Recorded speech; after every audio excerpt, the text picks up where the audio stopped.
தென் இந்தியாவின் ஆன்மீக மையம், பக்தர்களின் கலிவரதன், ஏழுமலையான் குடிகொண்டிருக்கும் திருமலையின் புண்ணிய பூமிக்கு உங்களை அன்புடன் வரவேற்கிறோம். உலகிலேயே அதிக பக்தர்கள் வருகை தரும் புனித ஸ்தலங்களில் ஒன்றான திருமலை திருப்பதி வெங்கடேச பெருமாள் கோவில் வெறும் வழிபாட்டுத் தலம் மட்டுமல்ல, இது பக்தி, வரலாறு, அதிசயம் என பல பரிமாணங்களைக் கொண்ட ஒரு அற்புதமான இடம். இந்த வீடியோவை தவிர்க்காமல் கடைசி வரை பார்த்து வெங்கடேச பெருமாள் அருள் பெறுங்கள். மேலும் உங்கள் ஆதரவு எங்களுக்கு உற்சாகமளிக்கும். ஆந்திர பிரதேச மாநிலத்தில் உள்ள திருப்பதி நகரத்தின் திருமலை மலைப்பகுதியில் அமைந்துள்ள ஒரு புனிதமான வைணவத் தலமாகும். கடல் மட்டத்திலிருந்து 2799 அடி உயரத்தில் சேஷாசல மலைத்தொடரின் ஒரு பகுதியாக அமைந்துள்ளது. திருமலையின் ஒவ்வொரு கல்லிலும் ஒவ்வொரு தூணிலும் ஒரு கதை புதைந்துள்ளது.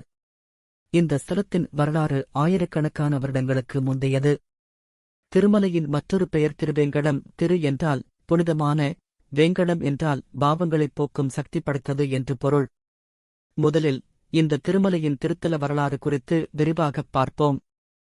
பிரம்மாண்ட புராணத்தின்படி கலியுகத்தில் மனிதர்கள் சந்திக்கும் துன்பங்களைப் போக்கவும் மோட்சத்தை அடையவும் பகவான் மகாவிஷ்ணுவே வெங்கடேச பெருமாளாக இந்த திருமலையில் அவதரித்தார்.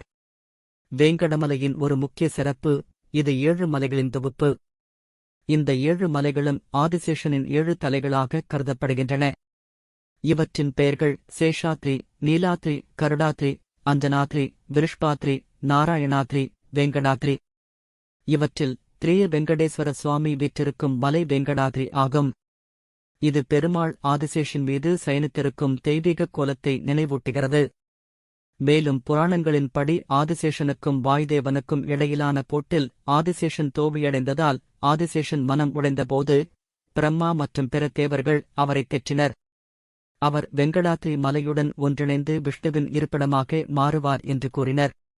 அதன்படி ஆதிசேஷன் பறந்த சேஷாத்ரி மலைத்தொடராக மாறி அவரது தலை வெங்கடாத்ரியாகவும், அதாவது ஸ்ரீ வெங்கடேசப் பெருமாளின் இருப்பிடமாகவும், அவரது உடல் அகோபிலமாகவும், அதாவது நரசிம்மர் குடிகொண்ட இடமாகவும், அவரது வால் ஸ்ரீசைலமாகவும், அதாவது மல்லிகார்ஜுனர் சிவன் குடிகொண்ட இடமாகவும் மாறியது என்று நம்பப்படுகிறது.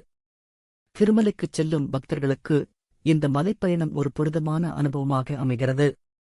அலிபிரிமெட்டு எனப்படும் பாரம்பரிய புனித பாதை சுமார் 3550 படிகளைக் கொண்டது.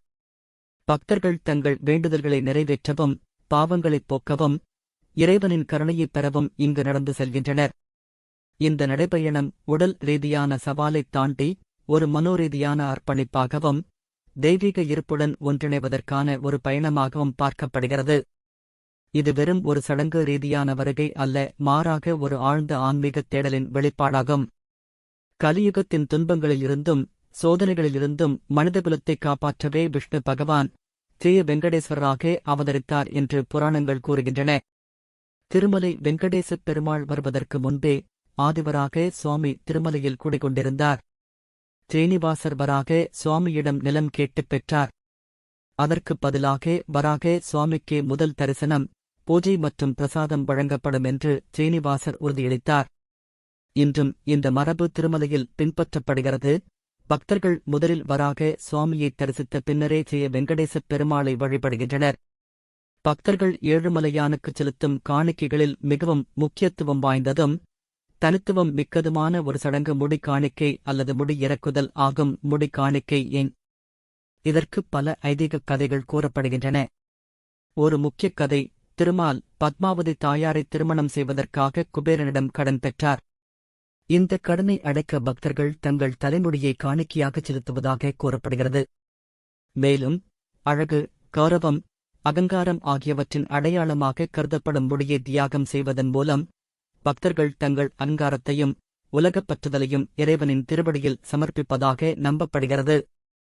குபேரக்கடன் என்பது கோவிலின் ஒரு முக்கிய புராணக் கதையாகும். குபேரன் செல்வத்தின் கடவுள் ஸ்ரீ வெங்கடேஸ்வரரின் திருமணச் செலவுகளுக்காக ஒரு பெரிய தொகையை கடனாக கொடுத்ததாக கூறப்படுகிறது. இந்த கடனை இறைவன் இன்றும் தவணைகளில் திருப்பிச் செலுத்தி வருவதாக நம்பப்படுகிறது. இதன் விளைவாக பக்தர்கள் உண்டியலில் செலுத்தும் ஒவ்வொரு காணிக்கையும் இந்த தெய்வீகக் கடனை திருப்பிச் செலுத்த உதவுகிறது என்று நம்பப்படுகிறது. இது வெறும் நன்கொடை அல்ல, மாறாக இறைவனின் கடனை அடைப்பதில் பக்தர்களும் பங்கேற்கிறார்கள் என்ற ஒரு ஆழ்ந்த நம்பிக்கையை உருவாக்குகிறது.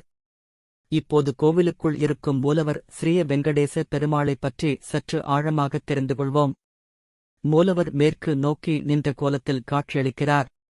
அவருடைய வலது கை வரத் ஹஸ்தமாகவும் இடது கை தொடையில் வைக்கப்பட்டும் உள்ளது. பெருமாள் தனது கைகளில் சங்கு, சக்கரம், கதை, தாமரை ஆகியவற்றை ஏந்தியுள்ளார். இந்த கோலம் அவர் பக்தர்களுக்கு அருள்புரியும் கருணை வடிவத்தைக் குறிக்கிறது. பெருமாளின் திருமேனி முழுக்க பச்சைக் கற்பூரம் பூசப்பட்டிருக்கும். இந்த கற்பூரம் சுவாமிக்கு குளிர்ச்சி தரும் என்பது ஐதீகம்.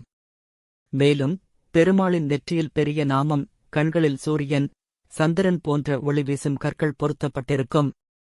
இந்த நாமம் சுவாமியின் அளப்பரிய சக்தியையும் அகில உலகத்தையும் ஆளும் தன்மையையும் வெளிப்படுத்துகிறது. பெருமாளின் மார்பில் பத்மாவதி தாயார் மற்றும் லட்சுமி தாயார் இருவரும் எழுந்தருளியுள்ளனர். இது பெருமாள் தனது சக்திகளுடன் பக்தர்களுக்கு அருள்புரியும் தத்துவத்தை உணர்த்துகிறது. மேலும் சுவாமியின் திருமுடி சடாமுடி போல் ஜடாமுடி கொண்டிருப்பதும் ஒரு தனிச்சிறப்பு. இது அவர் கோபமடையும் போது இந்த ஜடாமுடியை அவிழ்ப்பார் என்பது நம்பிக்கை. திருமலையில் ஏழுமலையானை தரிசித்த பிறகு அந்தக் கம்பீரமான உருவத்தை, அந்த தெய்வீகக் காட்சியை மீண்டும் நினைவுகூர முடியாமல் போவது பல பக்தர்களுக்கு ஏற்படும் ஓர் ஆழ்ந்த ஆன்மீக அனுபவம். அவரை எப்படி பார்த்தோம், அந்த உருவம் என்ன என்று யோசிக்கத் தோன்றும்.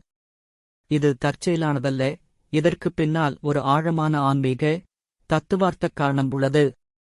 இந்த அனுபவம் ஒரு வகையில் இறைவனை வெறும் கண்களால் காணும் பொறுத்தோற்றத்தைத் தாண்டி ஞானக் கண்ணால் காண வேண்டும் என்பதன் குறியீடாகவும் இருக்கலாம். பெருமாளை தரிசித்தவுடன் மறப்பது, நாம் வெறும் உடலால் அவரை பார்க்காமல் மனதாலும் ஆன்மாவாலும் அவரை உணர வேண்டும் என்பதை உணர்த்துகிறது. அந்த ஒரு நொடி தரிசனம் நம் உள்ளத்தில் ஒரு விதமான அமைதியையும் தெய்வீக உணர்வையும் ஏற்படுத்துகிறது. அதுவே அந்த தரிசனத்தின் உண்மையான பலன். ஆகவே ஏழுமலையான் தரிசனம் முடிந்த பிறகு அவரது திருமேனி முழுமையாக நினைவில் இல்லை என்றால் கவலைப்பட வேண்டாம். அது பெருமாளின் ஒரு லீலையாகவும் அவரது அருட்காட்சியின் ஆழமான தாக்கமாகவும் கருதி அந்த உணர்வை உங்கள் மனதிலும் ஆன்மாவிலும் நிலைநிறுத்துங்கள். ஏழுமலையானின் அருள் என்றென்றும் உங்களோடு இருக்கும். திருமலைக் கோவிலில் மூலவர் மட்டுமல்லாது பல உபசன்னதிகளும் அமைந்துள்ளன. அவற்றில் முக்கியமானது வகுளாதேவி சன்னதி. வகுளாதேவி பெருமாளின் தாயாகக் கருதப்படுகிறார். அன்னை வகுளாதேவி கிருஷ்ணரின் வளர்ப்புத் தாய் யசோதையின் மறுபிறவி என்று நம்பப்படுகிறது. தாயார் சன்னதி, வரதராஜ சுவாமி சன்னதி, பத்மாவதி தாயார் சன்னதி, ஸ்ரீ யோக நரசிம்ம சுவாமி சன்னதி, கோவிந்தராஜ் சுவாமி சன்னதி, ராமகிருஷ்ண பரம்ஹம்சர் சன்னதி என பல சன்னதிகள் இங்கு அமைந்துள்ளன. ஒவ்வொரு சன்னதிக்கும் அதன் தனிப்பட்ட முக்கியத்துவமும் வரலாறும் உண்டு. திருமலையில் நடைபெறும் தினசரி பூஜைகள் மற்றும் உற்சவங்கள் மிகவும் பிரசித்தி பெற்றவை. சுப்பிரபாத சேவை, தோமாலை சேவை, அர்ச்சனை, அபிஷேகம் என பல சேவைகள் தினசரி நடைபெறுகின்றன. பிரம்ம உற்சவம், வைகுண்ட ஏகாதசி, ரதசப்தமி போன்ற உற்சவ காலங்களில் கோவில் விழாக்கோலம் போனும். குறிப்பாக பிரம்ம உற்சவம் 10 நாட்கள் வெகு விமரிசையாக கொண்டாடப்படும். இந்த நாட்களில் பல லட்சம் பக்தர்கள் திருமலைக்கு வருகை தருகின்றனர். திருமலையின் சிறப்பு வெறும் கோவிலுடன் முடிந்துவிடுவதில்லை. இங்கு பல புனித தீர்த்தங்களும் தலவிருட்சமும் உள்ளன. சுவாமி புஷ்கரணி, ஆகாச கங்கா, பாபவிநாசம், சக்கத்தீர்த்தம் என பல தீர்த்தங்கள் உள்ளன. இந்த தீர்த்தங்களில் நீராடுவது பாவங்களைப் போக்கி புண்ணியம் தரும் என்பது ஐதீகம். தலவிருட்சமாக இங்கு புளிய மரம் உள்ளது. இது பல்லாயிரம் ஆண்டுகளாக இங்கு நிலைபெற்றிருப்பதாக நம்பப்படுகிறது. திருப்பதி லட்டு என்பது ஒரு புவிசார் குறியீடு பெற்ற இனிப்பு ஆகும். இது வெறும் இனிப்பு மட்டுமல்ல, தெய்வீக ஆசீர்வாதத்தின் ஒரு அங்கம் என்று கருதப்படுகிறது. திருமலையின் அற்புத திருமேனியைக் காணும்போது ஏழுமலையானின் பொன்முடியில் ஒருபோதும் முடி இல்லை என்பதை கவனித்திருக்கிறீர்களா? இதற்கும் அவரது கன்னத்தில் பச்சைக் கற்பூரம் சாத்தப்படுவதற்கும் ஒரு நெகிழ்ச்சியான ஆழமான பக்தி நிறைந்த கதை உண்டு. திருமலையின் அற்புத வரலாற்றில் பக்தியின் மகத்துவத்தையும் இறைவனின் கருணையையும் உணர்த்தும் ஒரு தனித்துவமான கதை உண்டு. அதுதான் அனந்தாழ்வார் மற்றும் கடப்பாரை பற்றிய கதை. ஸ்ரீமத் ராமானுஜரின் முதன்மைச் சீடர்களில் ஒருவரான அனந்தாழ்வார் தனது குருவின் கட்டளைப்படி திருமலையில் பெருமாளுக்கு மலர் நந்தவனம் அமைக்க முடிவு செய்தார். அக்காலத்தில் திருமலை தரிசு நிலமாக இருந்தது. அனந்தாழ்வாரும் அவரது கர்ப்பிணி மனைவியும் கடும் உழைப்புடன் நந்தவனம் அமைக்கும் பணியில் ஈடுபட்டனர். குளத்தை வெட்டி மண்ணைத் தோண்டி செடிகள் நட்டனர். அனந்தாழ்வாரின் மனைவி கர்ப்பிணியாக இருந்தபோதும் கடுமையான வேலைகளைச் செய்து வந்தார். ஒருநாள் அவர்களின் பணியைக் கண்ட பெருமாள் ஒரு 12 வயது சிறுவன் உருவெடுத்து அவர்களுக்கு உதவி செய்ய வந்தார். அனந்தாழ்வார் தான் மட்டுமே தனது மனைவியுடன் இந்த பணியைச் செய்ய விரும்புபவர் என்பதால் அந்தச் சிறுவனின் உதவியை முதலில் ஏற்க மறுத்தார். ஆனாலும் சிறுவன் மீண்டும் மீண்டும் உதவி செய்ய வந்தான்.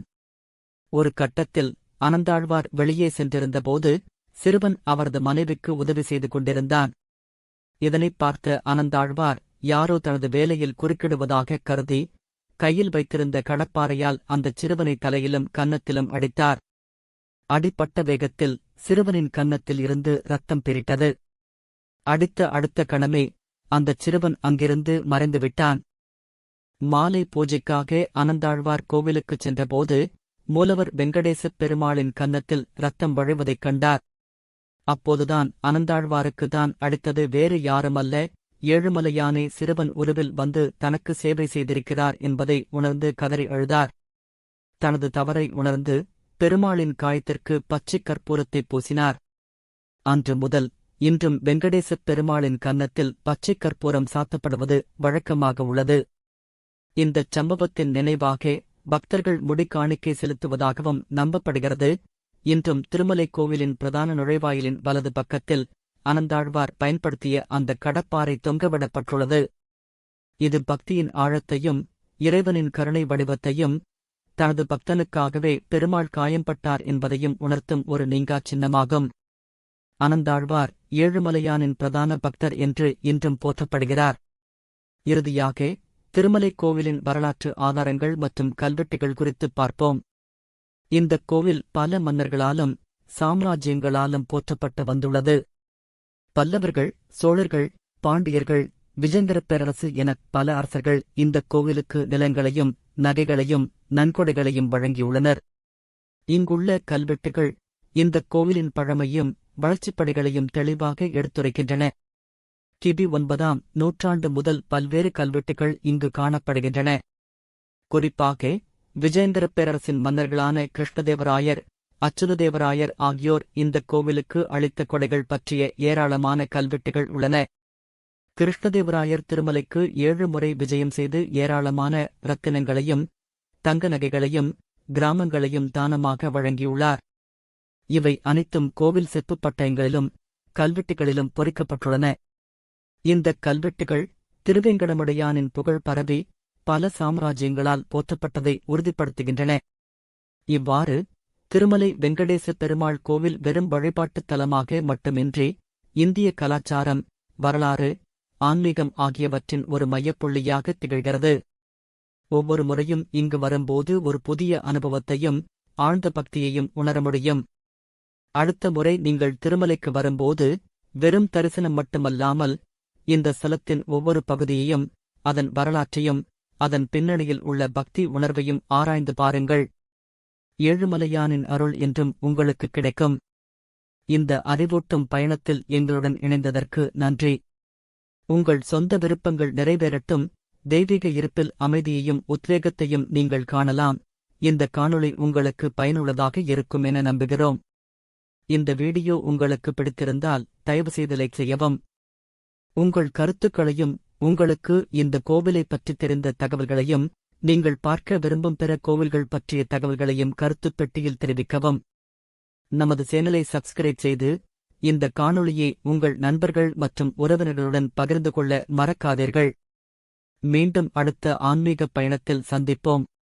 உங்கள் ஆன்மீகப் பயணங்கள் சிறக்கட்டும். நன்றி, வணக்கம். ஓம் நமோ வெங்கடேசாய.